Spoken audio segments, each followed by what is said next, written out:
Innal hamdalillah nahmaduhu ta'ala wa nasta'inuhu wa nastaghfiruh wa na'udzu billahi min shururi anfusina wa sayyiati a'malina man yahdihillahu fala mudilla lahu wa may yudlilhu fala hadiya lahu asyhadu an la ilaha illallah wahdahu la syarika lahu wa asyhadu anna Muhammadan abduhu wa rasuluh sallallahu alaihi wa ala alihi wa sahbihi wa sallam. Berkata Imam Ibnul Qayyim rahimahullah, wa nahnu naqul innaha huna amran akhar. Kata Imam Ibnul Qayyim rahimahullah, dan kami katakan di dalam pembahasan ini ada perkara yang lainnya. Nisbatu tibbal atibba ilaihi ka nisbatu tibbat turqiyah wal ajaiz ila tibbihim. Permisalan, penisbatan pengobatan para tabib dibandingkan dengan pengobatan Rasulullah sallallahu alaihi wasallam seperti pengobatan para pengobat-pengobat yang di jalanan, orang-orang yang tidak mempunyai pengalaman, dibanding dengan para tabib yang asli, yang mempunyai pengalaman. Wa qad i'tarafa bi hudzaquhum wa a'immatuhum. Nanti akan dicontohkan seperti apa. Karena para tabib-tabib mereka pun mengakui dari pengobatan Nabi sallallahu alaihi wasallam. Bahkan pembesar-pembesar mereka itu pun mengakui, meyakini, mengakui kehebatan tibbun nabawi, pengobatan Nabi SAW. Fa inna ma 'indahum min al-'ilm bit-tibb minhum man yaqul huwa qiyasun, wa minhum man yaqul huwa tajribah, wa minhum man yaqul huwa ilhamat wa manamat wa hadsun sa'ib.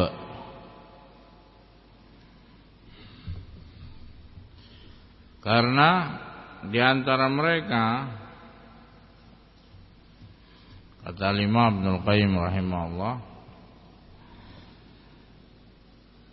di antara mereka dari keilmuan pengobatan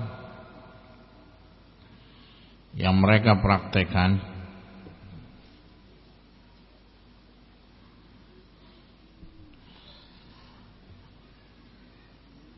dengan pengobatan Rasulullah SAW jauh sangat berbeda. Karena pengobatan para tabib yang ada, mereka mengambil dari pengalaman.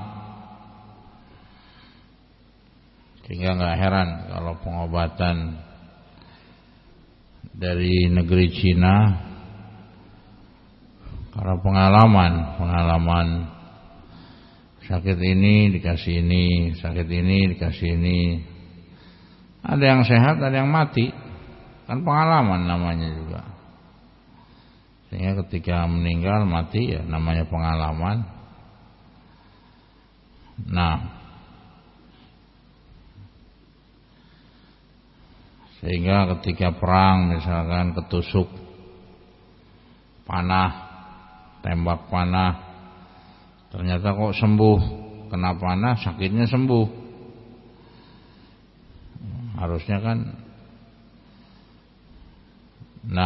dia sakit misalkan, tapi malah ketembak malah sembuh. Ini kan tajrubah, pengalaman. Oh, pengalaman berarti tulis. Saya dulu sakitnya sesak napas, kena panah dari belakang. Ya, tapi menancapnya enggak tembus. Ya, mungkin karena ada baju besi berlapis, ya mungkin tekanannya pun tidak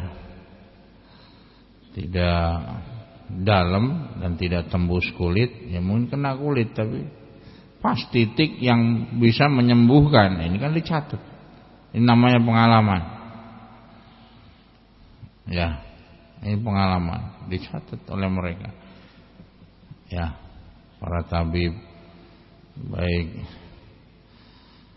orang-orang yang di belahan India, Cina atau Eropa atau bumi Nusantara, itu pun dengan pengalaman. Oh, dulu saya sakit gigi pakai daun saga misalkan.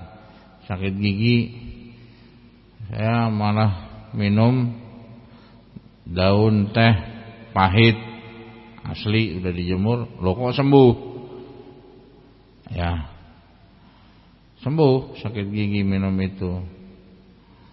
Tapi efeknya ke gas lambung misalkan, nah beda lagi. Ini kan dicatat pengalaman. Atau mengkiaskan dengan yang lainnya. Ya, misalkan dia kiaskan seperti buah anggur, dia kiaskan dengan bentuk paru-paru, dia analogikan, oh bentuknya. Atau dia kiaskan dengan organ yang lainnya, organ jantung kah, organ inilah, organ itulah. Sehingga pengkiasan ini dia praktekkan, pengalaman, catat dan lain sebagainya, dikiaskan. Oh, misalkan buah apel mirip apa nih dari organ tubuh, dia kiaskan, dia samakan, persis enggak dengan organ di situ. Ya, ini namanya kias di dalam pengobatan, dan ini memang butuh waktu, ya, dan butuh banyak pasien, ribuan jutaan pasien, dan dia harus ada data, harus ini, harus itu. Ada juga yang ilham. Allah berikan ilham seperti Nabiullah Sulaiman, Allah berikan ilham untuk masalah pengobatan. Manamat atau mimpi. Oh, setelah mimpi dia dapat mungkin, ya, dengan minyak booming misalnya, mimpi, tapi ditambah dengan wangsit. Nah, ini khurafat masuknya. Nah, atau yang lainnya, wa min man yaqul ukhidha katsir minal hayawanatil bahimah, diambil dari kebiasaan hewan. Misalkan kucing, idza akalat dawatus sumum ta'bidus siraj, kata Ibnu Qayyim rahimahullah, kama nusyahidus sananir. Kita banyak melihat hewan-hewan seperti kucing, kalau dia makan yang salah, makan yang racun, maka dia menyandar ke lentera. Mungkin lampu bukan lampu downlight kayak gini, LED atau apa dulu ya, apa namanya, lilin atau apa. Ya, untuk apa? Mengeluarkan racunnya. Ya, fatalighu fi zait tatadawa bih. Dia tempelkan dengan minyak itu untuk mengobati dirinya karena makan racun. Ini hewan saja. Ya, dan ini bisa terlihat. Wa kama ru'yatil hayyat idza kharajat min butunil ard. Seperti hewan ular ketika keluar dari bumi, dari tanah, ya kadang matanya mungkin nggak bisa melek, ya tati ila warqa razayan, ya. Dia mungkin datang ke atau menempel pada daun tertentu, di sini disebutkan.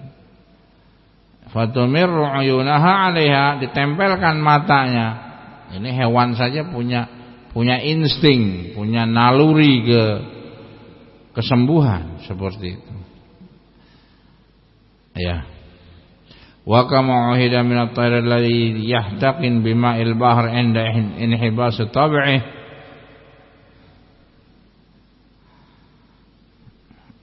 Wa amthal dzalik mimma dzukira fi mabadi tibb.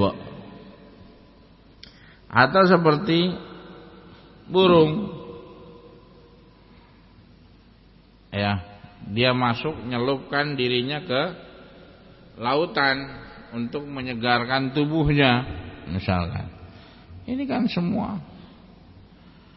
bisa melihat dari alam yang ada, selama tidak melanggar syariat-syariat yang ada, Al-Quran dan As-Sunnah.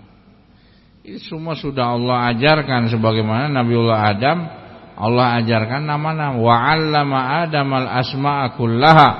Allah ajarkan Nabiullah Adam nama-nama seluruhnya.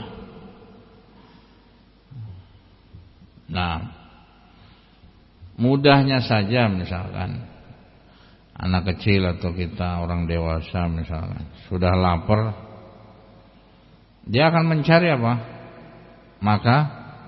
Makanan. Ketika dia haus, dia akan mencari apa? Minuman,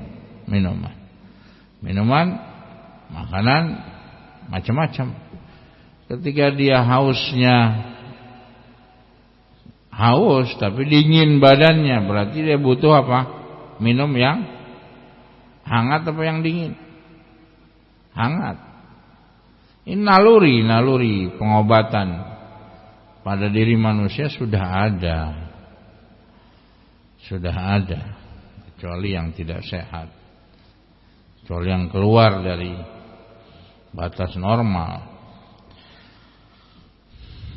Badannya haus dan dia kepanasan. Panas dalam artian memang butuh yang dingin. Maka dia mencari air apa? Air yang dingin. Misalkan batuk, ada dahaknya, dia akan cari jahe. Secara naluri dia akan mencari herbal yang mengeluarkan dahaknya. Kayak gitu, jahe, apa sauda, atau kulit jeruk yang dikeringkan kemudian direbus, itu akan mengeluarkan dahak dan lain sebagainya. Ini semua naluri yang Allah Subhanahu wa taala berikan kepada hamba-hambanya. Hatta kepada hewan pun seperti itu. Ya, Allah Subhanahu wa taala sudah memberikan insting naluri kepada hamba-hambanya. Oleh karena itu Rasulullah SAW bersabda, "Ma anzalallahu da'an illa anzalalahu syifa." Tidaklah Allah menurunkan penyakit melainkan Allah turunkan obatnya. Pasti obat itu ada. Allah turunkan sendiri, enggak mungkin ada penyakit enggak ada obat. Enggak mungkin. Kenapa? Wa ma yantiqu 'anil hawa in huwa illa wahyu yuha. Rasulullah SAW tidak berbicara dari hawa nafsunya melainkan wahyu yang Allah Subhanahu wa taala berikan kepadanya. Sehingga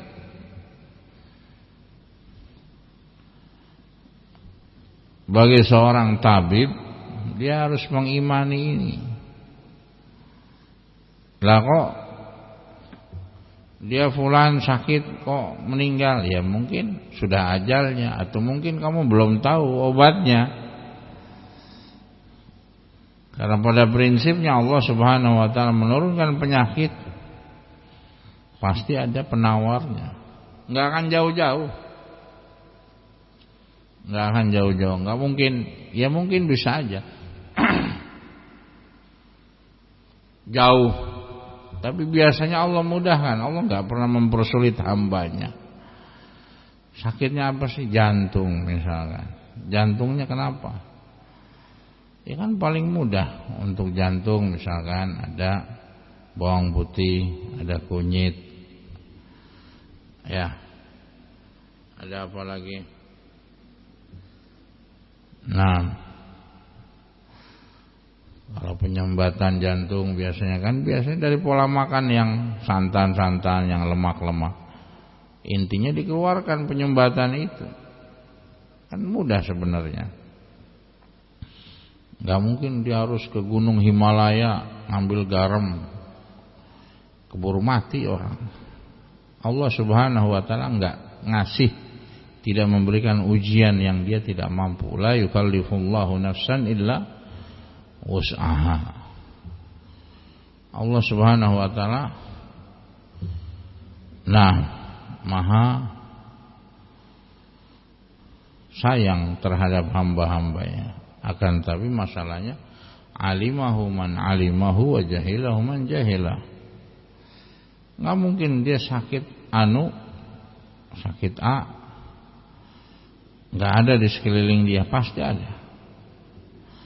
Karena Rasulullah SAW menyebutkan illa anzala lahu syifa. Allah turunkan baginya obatnya, penawarnya. Ya. Apapun bentuk sakitnya. Tapi masalahnya paham enggak dia?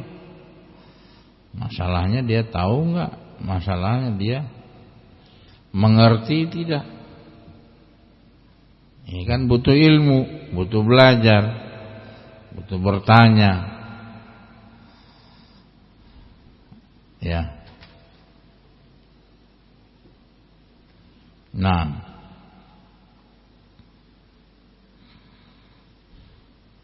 misalkan dia sakit apa? Hipertensi mata merah. Yang paling mudah apa? Berbekam. Ya. Nah, berbekam paling mudah. Ambil satu titik misalkan kahil, ya, akhdain, katifain, terus umul mughith di atas kepala, ubun-ubun. Udah selesai. Badan dingin lagi, turun. Coba aja silahkan ditensi misalkan. Sebelum dan sesudah diterapi akan jauh bedanya.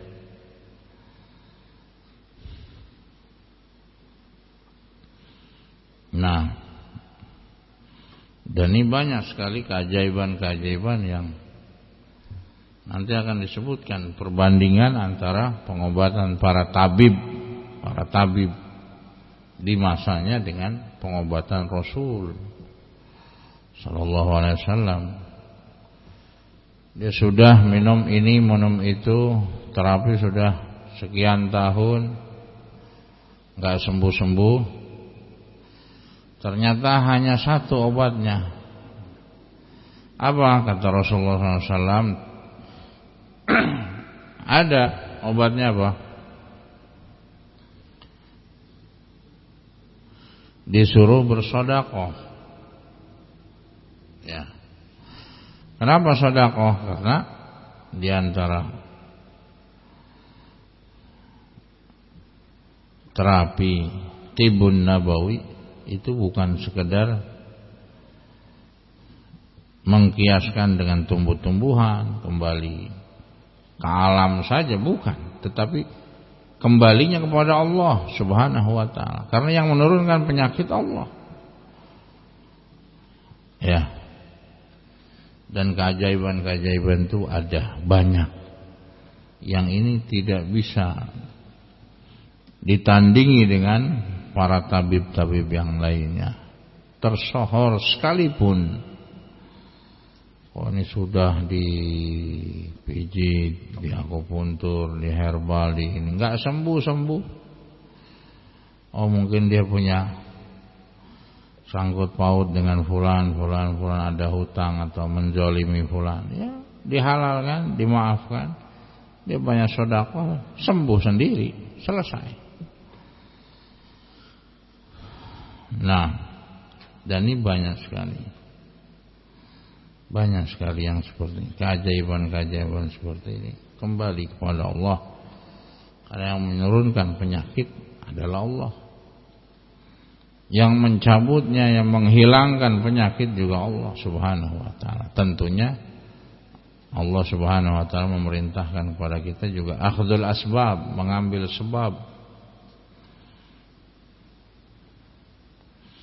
Dau mardakum bis sadaqat, kata Rasulullah SAW, obatilah orang-orang yang sakit di antara kalian dengan banyak sedekah. Ini di antara Tibun Nabawi ketika apa? Dia susah. Sudah terapi ini susah, minum herbal ini susah, susah, mentok, udah bosan dan lain sebagainya, mentok. Ya kembali kepada Allah Subhanahu wa ta'ala. Ya banyak. Masalahnya apa? Masalahnya kesuburan misalnya. Dia puluhan tahun gak punya anak. Allah Subhanahu wa ta'ala berfirman, faqultu astaghfiru rabbakum innahu kana ghaffara yursilis samaa 'alaikum midrara wa yamdidkum bi amwalin wa banin. Nah, ini ditanyakan kepada salah seorang salaf, wahai imam, sungguhnya aku enggak punya anak, enggak punya keturunan. Maka dibacakan ayat tersebut. Apa? Faqultu astaghfiru rabbakum innahu kana ghaffara. Faqultu, maka katakan, istaghfiru rabbakum, minta ampunlah kepada Rabb kalian. Faqultu astaghfiru rabbakum innahu kana ghaffara. Sungguhnya dialah Allah Subhanahu wa ta'ala Maha Pengampun. Istighfar. Yursilis sama 'alaikum midrara. Dengan istighfar akan diturunkan hujan.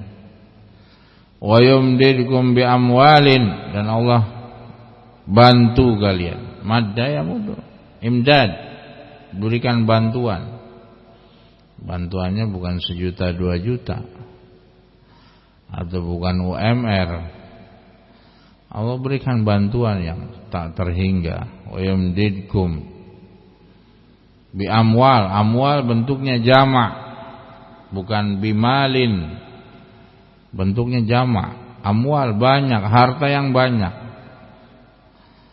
Ini kalau dia kelilit hutang atau dia susah dan lain sebagainya.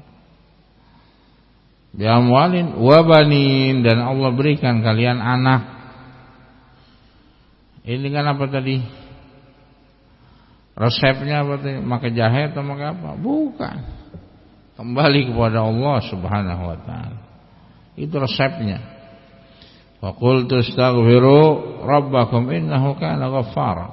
Beristighfar, minta ampun kepada Allah. Nah, terlebih di sepertiga malam terakhir, di waktu sahur, ini diantara doa-doa mustajab, waktu dan tempat yang mustajab. Sebelum subuh, sebelum azan, waktu-waktu sahur, dia minta kepada Allah Subhanahu wa ta'ala. Allah berikan apa yang dia minta. Nah, Inna Allah yanzilu ila sama'il ard fi thuluthil lail al-akhir. Qala man yad'uni fa astajiba lahu.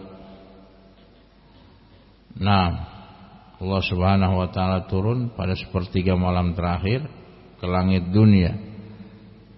Maka kata Allah Subhanahu wa ta'ala, siapakah yang minta kepadaku? maka aku akan kabulkan. Siapakah yang beristighfar minta ampun kepadaku, maka aku ampuni dia. Nah, kembali kepada Allah, walaupun dia sudah ke tabib ini, tabib ini, tabib ini, tabib ini, ke fulan kok susah. Nah, biayanya tambah banyak, besar dan lain sebagainya. Nah, karena yang memberikan anak, memberikan harta adalah Allah Subhanahu wa ta'ala. Ya tentunya dengan usaha. Nggak mungkin dia punya anak tanpa menikah. Wah, masih bujangan, masih perawan, pengen punya anak. Ya nggak bisa. Ya kawin dulu, nikah dulu. Kan asbab. Ya. Nah, al-muhim jauh perbandingan antara tabib yang biasa. Ya mungkin walaupun dia punya pengalaman, kias, tajrubah, pengalaman dan lain sebagainya, ribuan pasien, tetapi kalau dibanding dengan Tibun Nabawi nggak akan bisa. Sekuat apapun, sehebat apapun dia, ketika mentok ya mentok. Karena apa? Kadang perasaan tabib ketika mentok ya sudah, putus asa. Jangan. Dia harus kembali kepada Allah. Mungkin dia punya banyak dosa, banyak penghalang sehingga pasiennya nggak sembuh. Bisa jadi. Akhirnya dia ditutup ilham yang Allah berikan. Harusnya nih herbalnya ini, obatnya ini, terapinya ini, solusinya ini. Karena dia sombong, wah merasa pintar, saya hebat, wah dia bisa apa? Nah itu perasaan-perasaan itu bisa menghalangi seorang dari ilham di dalam pengobatan, dan ini bahaya. Minta kepada Allah Subhanahu wa ta'ala sehingga Allah berikan ilham, nih herbalnya ini, obat, bisa aja. Kenapa nggak bisa? Karena ilmu yang berikan adalah Allah Subhanahu wa ta'ala. Nah, ya, ilham yang dimaksud bukan wahyu, ya. Kan dalam hadis Bukhari Muslim disebutkan wa inna minkum mulhamun, itu adalah fa innahu Umar. Ya, yang dimaksud yang diberikan ilham wahyu, menyerupai wahyu itu adalah Umar bin Khattab. Ya. Tetapi tidak ada nabi setelahku, kata Rasulullah SAW. Tapi ilham yang dimaksud di sini adalah bukan wahyu, ilham pengobatan mungkin. Nah, wallahu a'lam bishawab. Walhamdulillahirabbil alamin. Wala haula wala quwwata illa billah.